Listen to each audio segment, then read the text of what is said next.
Bonjour Jean-Eudes Tesson. Bonjour André Martini. En tant qu'autorité de tutelle et de contrôle des cotisations sociales, vos services sont directement concernés par le niveau des compétences des gestionnaires de paye. Oui, effectivement, mais vous avez parlé de personne. Et je crois que la personne, elle est au centre de notre système de paye et de la déclaration.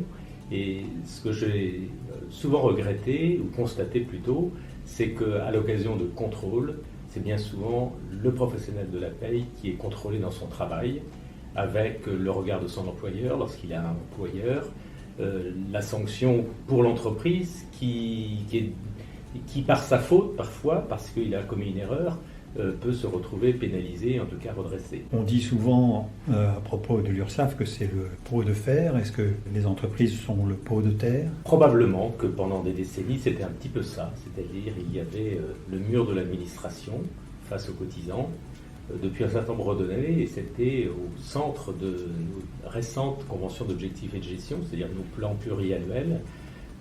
On a cherché à remettre le cotisant au centre du dispositif, c'est-à-dire qu'en fait, à côté de l'évolution de la loi, le droit à l'erreur, etc., les URSSAF se positionnent comme conseil des cotisants pour les accompagner dans les difficultés qu'ils peuvent rencontrer pour déclarer, mais dans les difficultés économiques qu'ils rencontrent, et notamment depuis la crise de 2008 où les URSSAF ont été spécialement présentes auprès des entreprises en difficulté.